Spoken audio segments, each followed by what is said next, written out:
Hi guys, welcome to another Genome2D video, and with this video we are going to hopefully start a new trend of Genome2D DevCast videos where I am going to talk about various Genome2D implementations and what's going on with Genome2D, what I'm working on, and you can also ask me questions on forum what I'm interested in, and I will look through them, and if there is something I feel like I should talk about, or there is enough people asking about it, I'm going to talk about it. It will be rather informal, and various devcasts can contain multiple topics, so we'll see how it goes. And I'm going to start the first devcast talking about exciting new stuff inside Air and Flash Player, and that is the new standard profile and all the things that come with it, like the Eagle2 and multiple render targets, and what it brings to Genome2D and to you guys. So I'm sure a lot of you saw my deffered lighting rendering picture on Twitter. This is a 2D scene. It's actually a plane and one sprite, and it's lit by 5 lights which are positioned in 3D space, and the lighting is correctly calculated onto a 2D sprite using 3 different channels that define pretty much all the 3D space we need. So for our lighting calculations, this object is actually 3D, although there is no geometry, it's just a quad. Let's start about the changes to Genome2D that will come with this new build, and they will incorporate the standard profile. So you can initialize Genome2D to standard profile the same way as you could initialize it into the baseline constraint and stuff. But when you initialize the Genome2D into standard profile, these things will be added, and that's the set render targets method, which will enable you to set an array of render textures, so where a draw call should be rendered instead of a single render texture or a back buffer. All the shaders, once it's in the standard profile, will be compiled to Eagle2. So all the Genome2D shaders and all the shader overrides you will define in filters and post processes. You can't combine Eagle1 and Eagle2 shaders. You can have Eagle1 vertex shader combined with the Eagle2 fragment shader, so it's safe to initialize all the shaders and compile them to Eagle2. And third and last thing is the increased shader constants, which will affect Genome2D in various ways. For example, in batching mainly, because default batching uses shader constant implementation inside Genome2D. So increased number of shader constants will enable us to render almost twice as many quads per draw call when compared to baseline profile. And that's pretty much it. With all this and the current implementation of filters and post processes of Genome2D, you can jump in and start using a deffered rendering. There is no additional code needed. So let me show you. I run this deffered lighting demo here. We have 3 sprites and 6 lights. All these sprites have 3 textures that render to multiple render targets, and that is the color texture, normal texture with the world space normal texture, and the depth texture, which then runs all the 6 lights through a light filter, which renders to a light target, which will calculate our light map and process it with the color target to final composition. You can also add additional post-processing to that. As you know, you can combine filters in Genome2D. You are not limited to one filter per draw call. You can add additional post-processes. So now this is with the HDR post-processing on. This is HDR off with all the deffered rendering running in the background. You don't need to change the post-process code at all. It will automatically run with the further rendering. You can move the lights in the X and Y as well, and in Z position, and it will render the correct lighting, because since we have all the information, world space normals and the depth that actually tells us about the height of the object, we can calculate the correct lighting for it.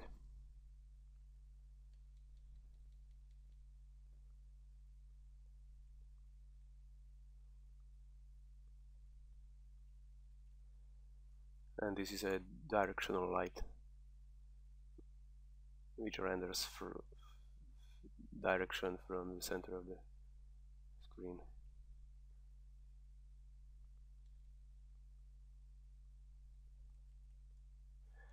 You can change the color of the lights.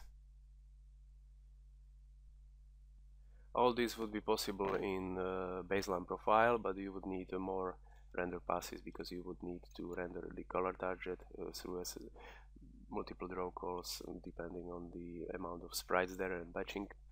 Then you would need to set the render to normal target, depth target, color target, whereas now with multiple render targets you can render all these color, normal and depth through a single draw call.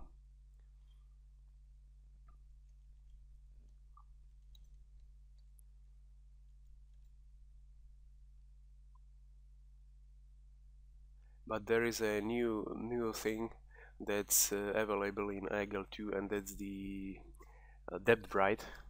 So additionally, I'm using my depth texture of the sprite to write it to the depth buffer as well, and with depth check enabled, which is disabled by default in Genome2D together with stencil, because it's faster.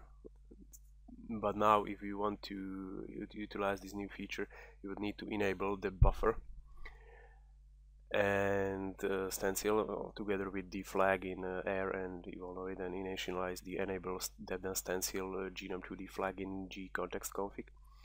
And once we have all this, we can use it to calculate a correct intersection of 2D sprites in 3D, because we are writing the depth into the depth buffer. Once this pixel of the cube is rendered later, there is a check if there is another pixel near the camera, and if there already is, because we wrote the depth information there, it will discard the pixel that would be rendered behind it, and it will give us these 3D intersections even though we don't have any geometry, we have just sprites. These artifacts you see here is because I am using a low range of depth for my objects, because I am using 256 colors of gray to define the height of an object, which could be possibly over 1000 long, which is unnecessary in my case, because these objects are small. So I could potentially use all the 256 colors to define just these objects, which I'm not doing because I wanted to have it more. I had larger objects in the scene and I want to scale them and stuff like that. But you can set your marks, and then if the objects are small, there will be no such artifacts. Also, there is another way to handle it, and that's add a little noise to the depth texture. So you will not have these jags, but rather a nicer noise. And another way how to handle it, which is the best way, I think, but I didn't have time to do it, is use different color channels for different depth. For example, use red from 0 to 256, and then blue channel, or green and then blue, which would have you more of a dynamic range there. so there would be probably 0 artifacts there. But to define such texture, I would need another shader in my 3D program, which I was too lazy to do. Anyway, as you can see, we can have 3D intersections even using 2D sprites. So let me show you how we can all achieve this inside Genome2D with the current pipeline. There is no need, we will just use some of the new methods, but the pipeline is the same. No need to some custom batching or custom objects. So let's start. I have this a simple project here. I'm using Hexy, but it's very similar to ActionScript, so all you guys will probably easily port it. So now we have this sphere.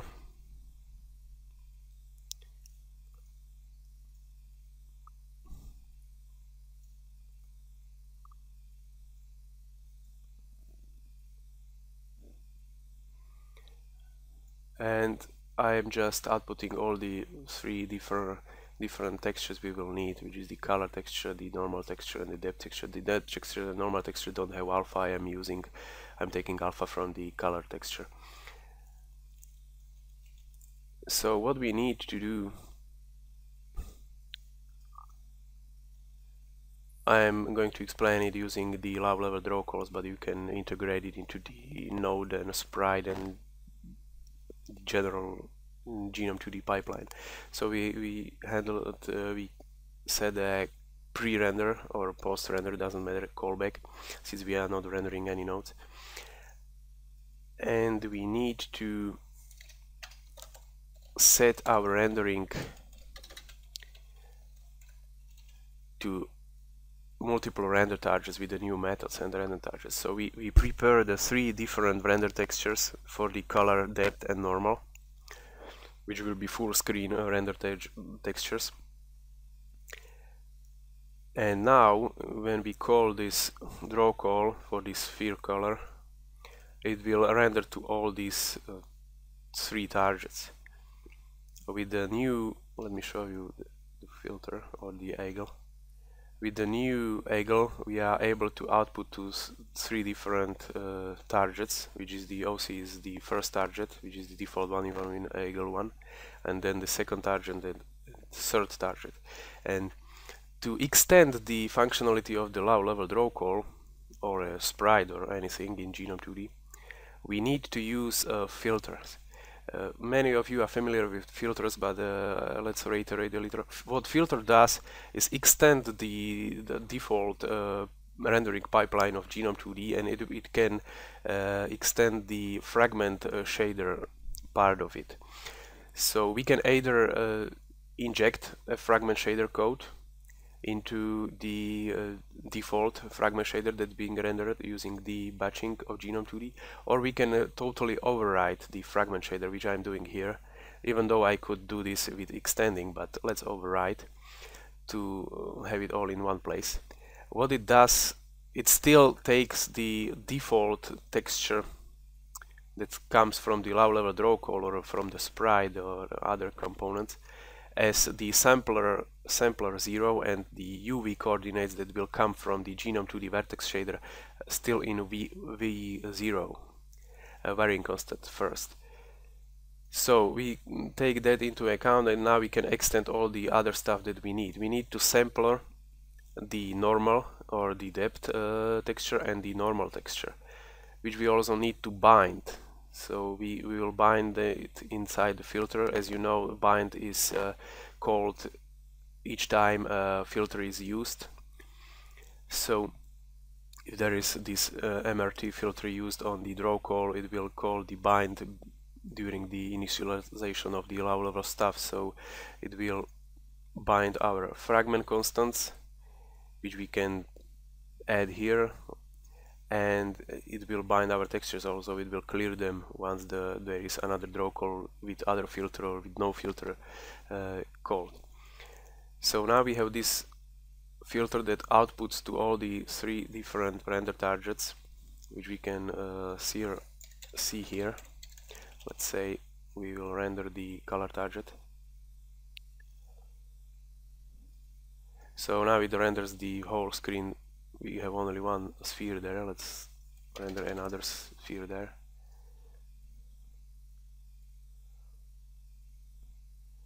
As you can see, this is just the final composition of the color. And as you can see, we have the intersection, as I mentioned. Because if we didn't,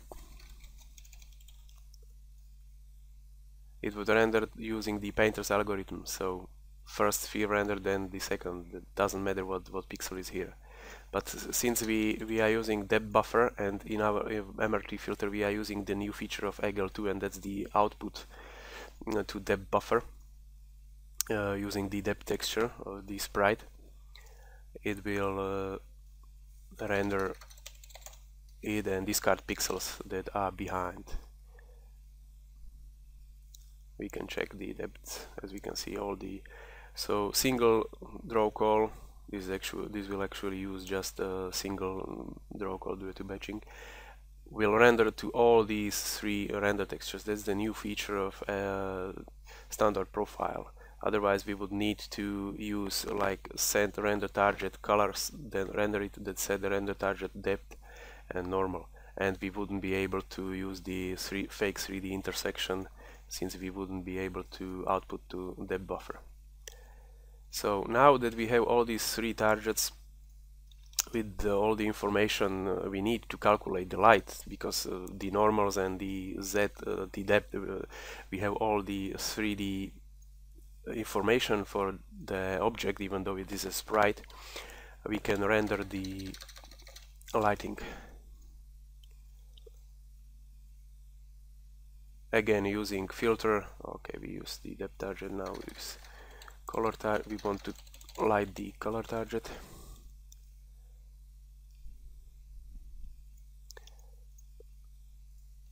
Oh,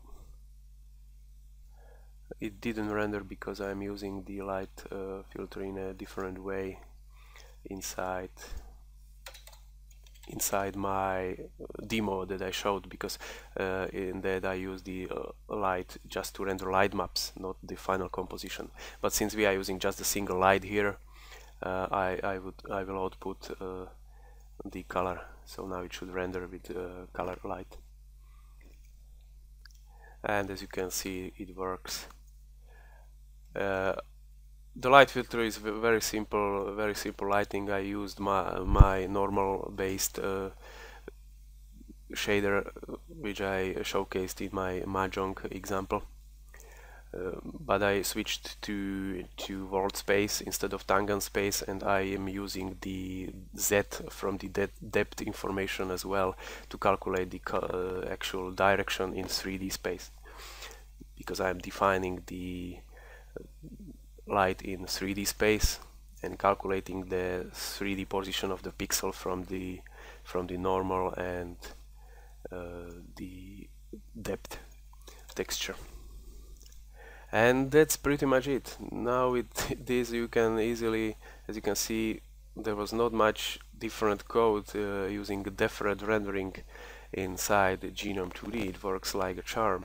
And now if we want to use it with a sprite, or because some won't just use the render graph of Genome2D, they don't want to render their scene using low-level draw calls, although they can. You can even make low-level draw calls inside the component render methods, so no problem there. But it's very easy to implement it into the pipeline, default pipeline as well, and I did it in the demo, which doesn't use the low-level composition, but rather renders it using the render graph.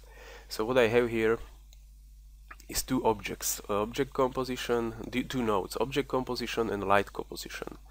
Object composition contains all the objects, so the houses and plane and cube, sphere, all this stuff, and light composition contains nodes that define the light position, because the light is actually not a texture. It doesn't exist. It's just a position in 3D space that's then processed through a fragment shader and calculates the lightness of a pixel that's inside the texture. So for it to work in our object composition class, we define the targets we want this sprite or node rendered to, and then inside render method, since we implement a renderable component, inside the render method of this node, we will set the depth test for our 3D intersections to work, and then tell Genome2D to render to the render targets, but not to back buffer. And then I'm drawing the plane, but you can have the plane as a sprite. But since it's a single plane, I'm just rendering it behind everything. It's the grass. So now all the sprites inside this node, and even after, if you don't change this, will render to these 3 render targets instead to the back buffer, and it will render using the depth buffer as well. So what we need now is a sprites inside this node that know that they are rendering to all these 3. So we extend the sprite to make a more special sprite, let's say, not the default sprite, because default sprite would just rendered to the single render target, either back buffer or the first one, since it doesn't know about the other. And now we extend the sprite and assign the MRT filter that I explained to it, which extends the rendering to the other 2 targets. So now this sprite uses its default texture, which is a sprite always has a texture, which is the color, and renders to the first target, but it also renders to these 2 targets through the filter that extends our rendering. And it will automatically okay, let me change to MRT project. It will automatically render all the nodes inside the object composition, all the sprites inside the object composition to these 3: color, normal, and depth. Now what we need is render the lighting information to light map.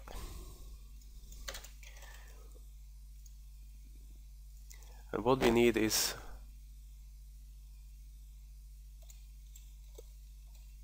this composition for a light map, because we can't render it at once if you want multiple lights.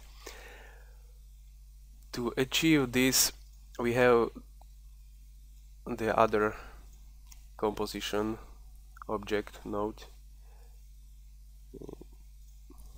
which is the light composition. And light composition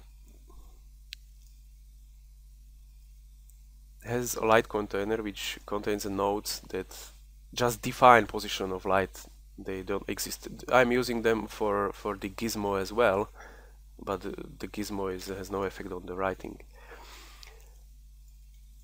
So, and now inside the render method of this container, we set the depth test to false again, because we don't need the depth testing for light, and render this whole node into, or the lighting into, the light target. Now we iterate through the nodes, because we don't want them to render using the, even though we can, using the default pipeline. We just want their position, so we iterate them, take their position into the light filter, and render them using the color target and the normal target, the depth target, into the light target to accumulate all the lighting information. And then we switch back, rendering back to the back buffer, where is our final sprite with just a regular node, regular sprite, having the color target as a texture. Since we have a color target and a light target, that's all the information we need, the pure color and the final light information based on our other targets. We are using a light map filter which does only composition. It multiplies the color with our light map.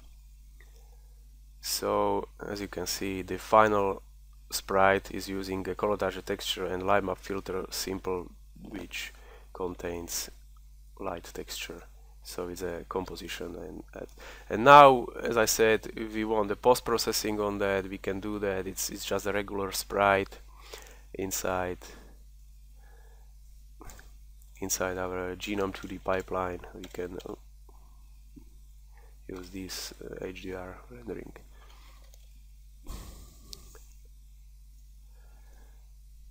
Hopefully it helps. If there are any questions, feel free to ask. It's very easy to set deffered rendering in Genome2D. As I said, all you need is to set these low level stuff where you need them to enable it, to disable it. So you can set this node to render to 5 targets, this node render to back buffer, this node render to another target, and use it's just redirection of rendering that can be set anywhere inside the Genome2D render pipeline, and it's extensible through the filters, as I said, which extend the default rendering and offer great freedom, since deffered rendering is mainly about fragment shaders. You don't need to worry about the vertex shaders that handle the batching, and it will work with all this extended functionality automatically. So all this will be contained in the new Genome2D build, which will come this week. I just need to test it, because additional thing I added is rectangle textures that will be used automatically when they're available, because they don't use MIB maps and are therefore save memory, especially on mobile projects. You can also use the rectangle textures with this new deffered pipeline as well. So hopefully testing will go great, and the build is here soon, and you can enjoy. And let's see you in another Genome2D DevCast probably next week. Hope you enjoyed. See ya.